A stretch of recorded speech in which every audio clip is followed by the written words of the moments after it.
Hello there, guys and girls. Welcome to my little 7K subscriber special that I promised to you in the last channel update. In case you were wondering what took me so long to make this, I was waiting for a couple more questions to pour in, otherwise it wouldn't really have made sense to do a Q&A if there are no Q's to A. So thanks for everyone who posted a question. Let me try and answer them. You can find the timecodes for each question in the video description in case you want to skip a question that doesn't light your fire.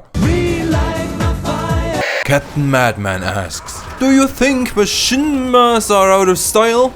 Or do you think a lot of them are poorly done, same-ish story? Or do you think they are all great? Haha! That's a very nice on-topic question that I will answer in a lengthy fashion. First things first. No, I do not think that machinima are out of style. However, not many games these days encourage players to create their own cinematics by offering suitable tools or full mod support for that particular purpose. The devs have become very restrictive about how they want their products to be portrayed. Photo modes are no match at all to the Rockstar editor, which in my opinion should be in every game in some form. So machinima creators are dependent on the devs and mod community in order to even start making videos. Not everyone has the skill set to animate 3D models like the Prult in some of their legendary clips.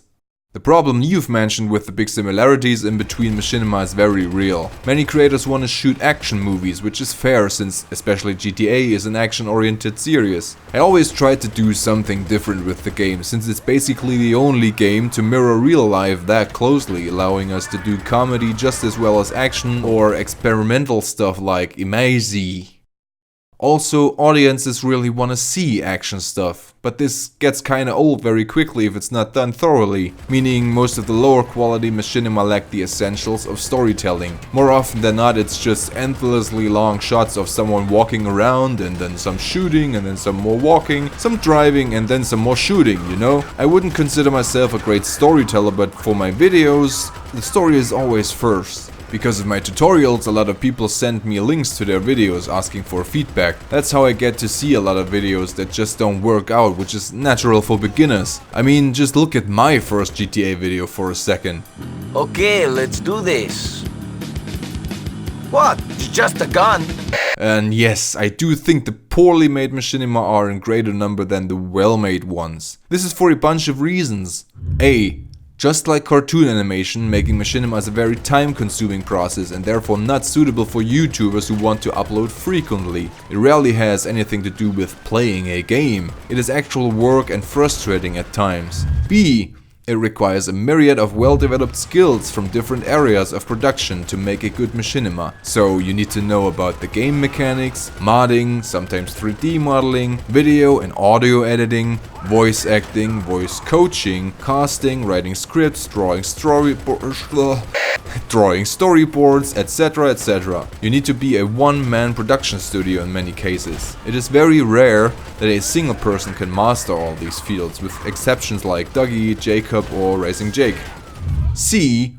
The payoff even for well-made machinima is potentially very low, especially if you want to tell original stories. If you invent a movie title for your machinima that has nothing to do with any existing movie franchise, people can't really search for it and therefore won't even find it, even if they might enjoy it. Of course there are exceptions, but generally the YouTube algorithm does not favor machinima. This lack of genuinely great videos keeps the fanbase from growing much bigger in my opinion, because you can basically watch almost all the really good stuff from GTA 5 in like a week or two. And then you lose interest naturally. So unless more games offer video editing features that make it easier for players to shoot machinima, I think it will be hard for the genre to break free from its niche existence and to be taken seriously. And to be honest, it doesn't fucking help if a machinima like Martin Pleur gets featured in international film festivals when there is arguably much better stuff out there. I mean, I haven't seen the full video because it is nowhere to be found except for this excerpt, which is enough to assume how the rest may look. Next question. 1am asks, oh, so he's German? Yes, I am, like I've mentioned a lot of times in videos and comments. I'm not trying to hide that fact, but hey, I'm glad I can still fool some people with my wannabe American accent. Howdy partner, wanna drink a cold lager? Next question. Snappy World asks, in German, is Vanova really the type of tough guy he presents himself as on his channel, or is it more like hardshell softcore? First of all, thank you for watching my content so actively and commenting all the time. To answer your question, I don't think that I'm trying particularly hard to make anyone think that I'm a tough, alpha male type of person or whatever. While I like to make fun of all kinds of things in my videos, I never exclude myself from the stuff that I criticize, and I try to make fun of myself as much as anyone else I portray. Best example for this is my 100th video where I take a big dump on all my own character flaws. Of course, you people can't confirm they're true since you'd have to meet me in real life, but I can assure you that most of it holds true, even if it's in exaggerated form like any parody. Other than that, I've shown weakness on different occasions too, like the channel update of November 2017. It's all human and I am not afraid to show it. I just couldn't stand faking any shit like most of the big vlogging YouTubers or Instagram influencers who lead a make-believe life, lying to themselves more than their actual fans. And if we need anything in the world more, then it is not people who try to be tough, but humans that try to be more empathic and loving than they were the day before. Next question. Program Films asks, what's your DAW you used to make your music in? I use FL Studio. For music production I use Cubase 10 Professional. It has all the features I need, many more I don't need, and even more that I've never even heard of or understand. When I started making music I had the free software Audacity to record simple stuff, and I still use it to this day to record my voice acting stuff for the Machinima. Or this right here. It's cool because it allows you to quickly change the input volume of the recording even if you don't have a microphone with a dial for that purpose. That way I can quickly switch between making narration, very loud voice takes or very quiet voice takes. In between I used Magic's Music Maker as a fun alternative, but it doesn't really hold up to any advanced needs for music production in my opinion. At least if you want to do stuff like recording big drum sets with many microphones. That program is just for fun. And at some point when I was in college and I had no money, a musician friend gave me a cracked copy of Cubase 5, and that's where I started using that particular surface. And now I own a legal copy of the most current version. It's funny how piracy benefits software developers in that way, you know? I probably would have picked another software like FL Studio, Logic or Ableton if it hadn't been for that pirated copy of Cubase all these years ago. It's kinda like Adobe handles it with Photoshop and Premiere. Just a little workaround is enough to crack the expensive software, but they know damn well that all these kids that feel smart about that will one day start working professionally and put their experience with Adobe products on the resume. I'm convinced that this is part of their strategy, and looking at how the market has developed since I started working creatively on the computer, it worked so well for them. And it's the same with Cubase for me. They got my money in the end, but I'm very satisfied with the software so far. Next question. Sumi Fiasco asks, what do you want from YouTube? Money! Hahaha, no, I had a chat about this very topic with someone in real life lately. The person was asking me what I really want to achieve by doing all this creative stuff like uploading videos and recording music and whatnot, because I always claim that I only do that for my own enjoyment. But then why upload it to YouTube, they said. Well, to me, creating stuff to have fun in the process does not mean that you have to keep the final result all to yourself. Wouldn't that be very egoistic? Why not share it with other people around the world so they can have fun too, even if it's just one or two others? So to answer your question, Zumi, ultimately I don't want anything from YouTube. I just want to create stuff. There were times where I hoped that I could make at least a decent income from this platform, but the actual motivation to create content was always intrinsic for me. I never thought, oh, the people are gonna love me if I do this or that. The ideas just came to me naturally and I tried to shape them into something that didn't exist before. That is the magic and addicting feeling of having the power to create. This is what I can't get enough of. I made this. It's something. One thing I've never told you is that almost nobody in real life knows about my YouTube channel. I don't tell many people that I even have one, and the few that know I make videos don't know the channel's name. It's just my little thing that I do for myself and that I share anonymously with you guys and girls. So consider yourself very lucky. This next thing may sound like I'm trying to suck my own dick here, but from time to time I do actually watch my own old videos and listen to old songs that I recorded. It brings back great memories from the process of the creation. Especially with the music I write, it brings back emotions from a certain moment in life. It's like a time portal. For YouTube, the whole thing with the amount of comments and views is just a bonus on top. Every artist, no, every human being likes a little recognition for whatever they do. It's nice to have. And yeah, I've been posting a lot of figures and graphs about how my channel grows, or shall I say, doesn't grow fast enough and all that. That's just part of my character. If I go into something I'm passionate about, I play to win. I go all in just to see how far I can get. That's why I created such an insane amount of content in 2017 and 2018. And what can I say? If you only read the numbers, it looks like I have lost the fight. But in reality, I have done nothing but win. I gained new experiences, I got to know great friends in the machinima community, I was able to inspire and help tens of thousands of people through my tutorials, and most of all, I had fun doing something purposeful with my time on Earth. Trending videos, subscriber count, watch time, blah blah blah blah blah. Fuck all that. I hope that this long and philosophical answer was satisfying for you, and also good luck for your own channel. Next question. Leo Carbon asks, what is your favorite topic to make GTA videos about? That's an interesting question that I thought about for a bit. Looking back through my upload history, I can only conclude that I don't have any particular topic that interests me. I like many different things and I don't want the content to become boring in any way. I mean, I've had videos about laser chicken, your mom, Pokemon, ASMR, Christmas, chemtrails, Halloween, and most importantly, farting. If we're talking about genres, then it's definitely comedy. GTA 5 has so much potential for funny videos and character portraits. The dark action stuff is also amazing, but it requires a lot more work to create a quality video in that genre. Next question. Long Hauler Gaming has a total of 3 questions. Do you ever face the video versions of writer's block? If so, what do you use to get around that? Also, have you considered paid voiceover or custom music work?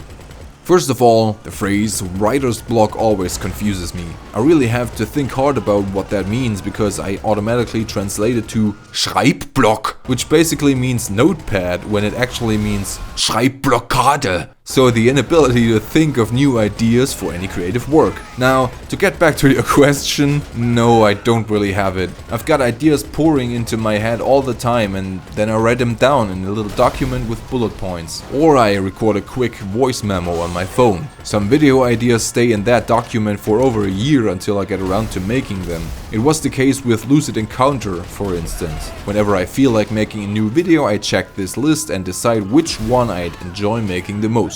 What I did have in the past though was the occasional motivational black hole.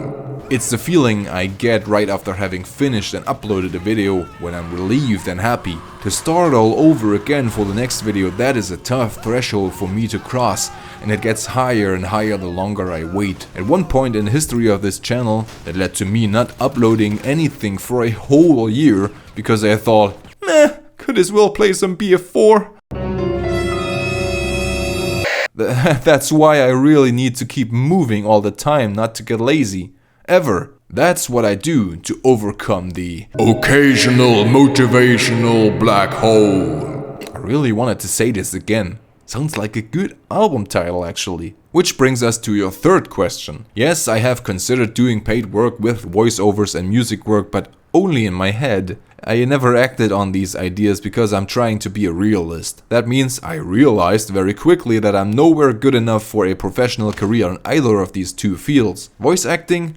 Enough for YouTube, but not for actual stuff. I'm not a native English speaker, so that's out of the question. And in my mother tongue I have an accent that is hard to get rid of. Also, I have a condition, well, I wouldn't call it a condition because I've never had it checked by a doctor, but my jaw does this weird thing. It kinda has 2 modes. The first is the standard closed mode, where it only opens so far. That is enough for regular talking. But if I want to talk more clearly and not so mumbled, I need to go into mode 2. Let's call it the anaconda mode. My jaw kinda unhinges and therefore opens up very widely. It's cool for eating big hamburgers, and it also gives me much more room for my metal vocals, but it's catastrophic for voice acting because sometimes when my jaw jumps between the two modes, there's a loud plop or crack sound. For instance, whenever I yawn. Let me demonstrate it.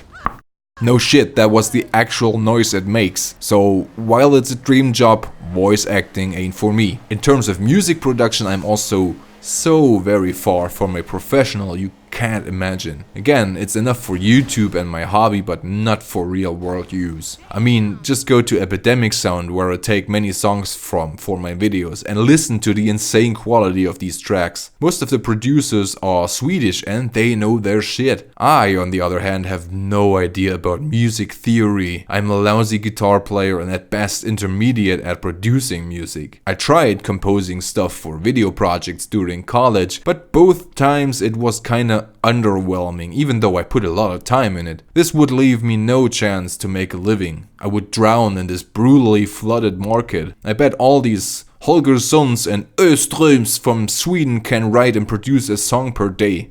Next question. John Rotaru asks, will you continue to do machinimas if you will be able on GTA 6? And if GTA 6 doesn't have Rockstar Editor, will you continue with GTA 5? I can't make any promises as to how my life will look in like 1 or 2 years once GTA 6 releases. Maybe I'm losing a few limbs or go completely nuts, so I have to be locked into an asylum, only to return as the greatest supervillain ever. But if everything works out nicely, I'm really looking forward to create machinima and of course tutorials from GTA 6. It's gonna open up a whole new dimension of funny stories and characters to discover. It's gonna open up a whole new dimension of funny stories and characters to discover. Also, I will be able to continue my longest running series Good Driving Bad Driving, because I am right now working on episode 15, which will be the last one made in GTA 5. At some point it just feels like I've done it all. In GTA 4 I did 7 episodes, and in GTA 5 it is now episode number 8. If Rockstar Games was stupid enough not to include a Rockstar editor at launch, that would be catastrophic. Not being able to change the camera perspective and all that would make it impossible to create somewhat enjoyable cinematics. If they release GTA 6 the same way they did with GTA 5, we're gonna have to wait another 15 to 18 months after the console release for the PC version that included an update with Rockstar Editor on console as well. That would mean I would have to wait like another 3 years until I could really get going with my machinima again. But until that point I will surely keep making GTA 5 videos. Maybe at some point in the future GTA 5 machinima will experience a small renaissance, like it's happening with the San Andreas machinima and memes right now. Next question. Skydown machinima asks, is it a boy or is it a girl? This is a question I can answer very quickly for a change. It is private. Just as much as I try to keep my own privacy, I want to respect that of my unborn child, and therefore I'm not going to talk about any details regarding the offspring. Next question. Falco Blockland asks, what's your favorite licensed car? What would you be looking forward to if GTA 6 was announced? I'm not entirely sure what you mean by licensed car, but I'm assuming it is real world cars that can be imported into GTA 5 via modding. If so, that's a really tough question because there is an insane amount of beautiful cars out there. I wouldn't call myself a gas monkey, but coming from Germany, which is a real automobile nation, it's almost a given that you grow at least some interest in cars. For Good Driving Bad Driving I usually pick the car models that catch my eye, but I still try to keep a good mix from cars around the world. Out of all the cars I picked there, I really love the Ferrari F40 since it was one of my childhood dream cars. From the newer episodes I enjoyed the Alfa Romeo Giulia a lot, and whenever I see one of these in the street I'm amazed. Really, I'm not that much into the technical stuff in cars, but more about the exterior and interior design. Well, at least for my dream car. Because in reality I don't spend much money on cars. That's why I'm driving a used 2006 Skoda Octavia with only 100 horsepower. I've shown you a similar car in the 6K subscriber special. Nonetheless, it does 200 km per hour on the German Autobahn if I push the pedal to the metal. That's 125 miles per hour for the Americans out there. If you're in any other country than me but have a fast sports car, I am still gonna be faster than you because it's legal. About your second question, aside from the Rockstar editor being included in GTA 6, I would be looking forward the most to a whole different approach to the series. Maybe you have seen Nakey Jakey's video about how Rockstar's game design is outdated, and I agree with him big time. Unfortunately, I always enjoyed the early GTA titles for their huge sandboxy feel. Today we have more gigantic maps than we could ever dream of, but at the same time the games feel more limited by design. The story missions are pushed into this tight corset of instructions that you have to follow. There is no creativity involved for us players anymore. You can't do missions stealthily in GTA 5 or RDR2 unless they want you to. To me, that's kinda sad because it kills the immersion and the mission starts to feel like a checklist you have to finish instead of these actual adventures. Rockstar games write great stories, but the gameplay could use a gust of fresh air, to be honest. I could very well do with a brutally gritty and cynical game of GTA that still has a bit of humor but goes more into the direction of an actual drama. You know? Just like the way RDR2 made you cry, or back in the day when Grove Street fell apart and nothing felt the same anymore. Next question. Captain Madman has another one for me. Would you ever be down for editing someone's machinima if commission was included? I have a slight tendency to say absolutely fucking no to this. Unless the commission pays me at least $20 per hour.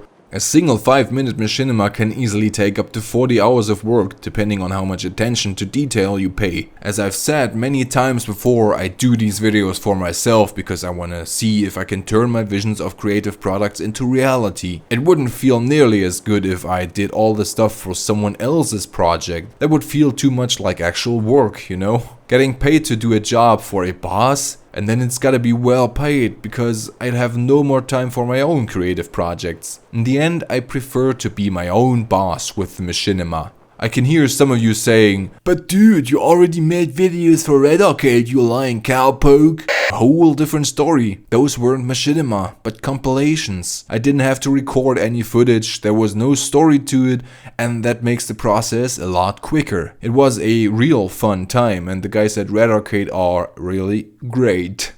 Next question. Creep970 asks, will you branch out from Rockstar Games related machinima like Source Filmmaker?